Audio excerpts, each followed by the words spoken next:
नमस्कार दोस्तों, मैं शिवप्रिया सिंह स्वागत करती हूँ आप सबका हमारे इस खास शो में। और आज हम इस वीडियो में बात करने वाले हैं हाथ जोड़कर नमस्कार करने के फायदे क्या हैं इस बारे में। और अगर आप भी जानना चाहते हैं तो इस वीडियो को लास्ट तक जरूर देखिएगा। एक समय था जब किसी से मिलने पर हाथों को जोड़कर उसका अभिवादन किया करते थे, लेकिन आजकल हमारा अभिवादन का तरीका बदल गया है और हाथ जोड़ने की बजाय हाय या हेलो शब्दों का इस्तेमाल करते हैं। लेकिन अगर हम आपको कहें कि अगर आप हेल्दी रहना चाहते हैं तो नमस्ते करके ही सामने वाले का अभिवादन करना चाहिए, तो शायद आपको यकीन नहीं होगा, लेकिन ये सच है।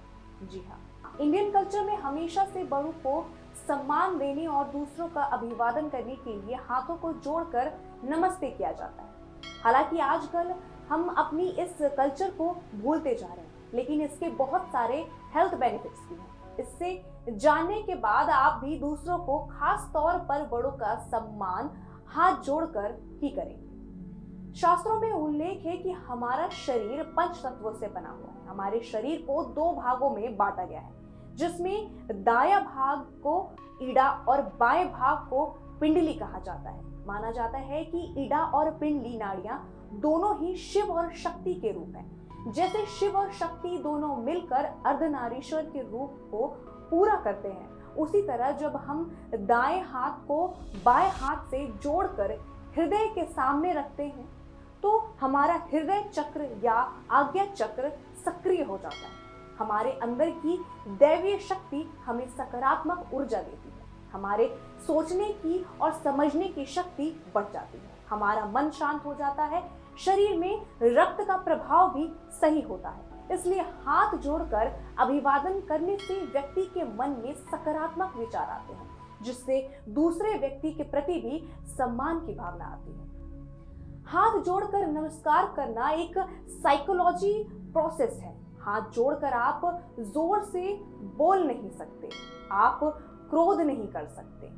यह एक ऐसा प्रोसेस है जिसका आप पर मनोवैज्ञानिक प्रेशर रहता है। इस प्रकार नमस्कार करने से व्यक्ति अपने आप ही विनम्र हो जाता है। इस परंपरा का वैज्ञानिक तर्क यह है कि नमस्ते करते समय सभी उंगलियों के शीर्ष आपस में एक दूसरे के संपर्क में आते हैं और इससे उन पर दबाव पड़ता है। हाथों की उंगलियों की नसों का संबंध शरीर के सभी प्रमुख अंगों से होता है। इसी वजह से जब उंगलियों पर दबाव पड़ता है तो इसे एक्यूप्रेशर का सीधा असर हमारी आंखों, कानों और दिमाग पर होता है।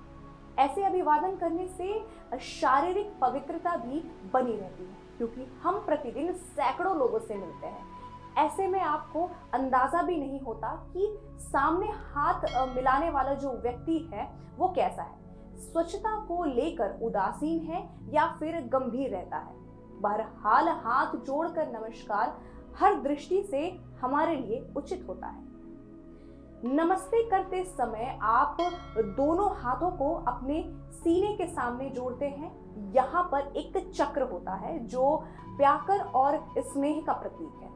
इससे आपके अंदर दूसरे के प्रति स्नेह की भाव आती है। हाथों को जोड़ने से बॉडी में ब्लड सर्कुलेशन बढ़ता है। जी हाँ, मानव शरीर में पॉजिटिव और नेगेटिव दोनों ही तरह के इमोशंस छिपे होते हैं, लेकिन जब आप नमस्कार करने के लिए दोनों हाथों को जोड़ते हैं तो इससे एनर्जी का संचार होता है और बॉडी में पॉजिटिविटी आने लगती है। हमारे हाथ के सेल्स ब्रेन सेल से जुड़े होते हैं। नमस्ते करते समय हथेलियों को जोड़कर या दबाकर रखने से हृदय चक्र और आज्ञा चक्र एक्टिव होने लगते हैं, जिससे जागृति बढ़ने लगती है और इससे मन शांत होता है और चित्त में प्रसन्नता आती है। साथ ही आपका दिल मजबूत होता है और आपके अंदर का डर खत्म होने लगता है। जब आप अपने हाथों को अनहद चक्र के पास लेकर जाते हैं तो यह एक्टिव हो जाते हैं, जिससे आपके शरीर से निकली हुई पॉजिटिव एनर्जी सामने वाले को मिलने लगती है। कई योग मुद्राओं जैसे कि वृक्षासन और वीरभद्रासन में भी योग के दौरान नमस्ते किया जाता है। चलिए जानते हैं नमस्ते करने का सही तरीका। सबसे पहले सीधे खड़े हो जाएं और दोनों हाथों को कोहनी से मोड़कर एक दूसरे के पास लाएं। फिर दोनों हाथों को एक दूसरे में ऐसे स्पर्श कराएं जिससे आपकी हथेली और उंगलियां पूरी तरह से एक दूसरे को स्पर्श करें। फिर धीरे से हाथों को नीचे सीने के पास ले जाएं, सिर को थोड़ा नीचे झुकाएं और नमस्ते बोलें। बैक्टीरिया स्पर्श के जरिए एक शरीर से दूसरे शरीर तक फैलते हैं, जो कि हाई फाई और हैंडशेक जैसे अभिवादनों से संभव है, लेकिन नमस्ते करने से इन्फेक्शन, गंदगी और बैक्टीरिया फैलने का खतरा कम होता है। तो दोस्तों, उम्मीद करती हूँ कि ये वीडियो आप लोगों को काफी पसंद आया होगा। मिलते हैं अगली वीडियो में एक नए टॉपिक के साथ। तब तक के लिए नमस्कार।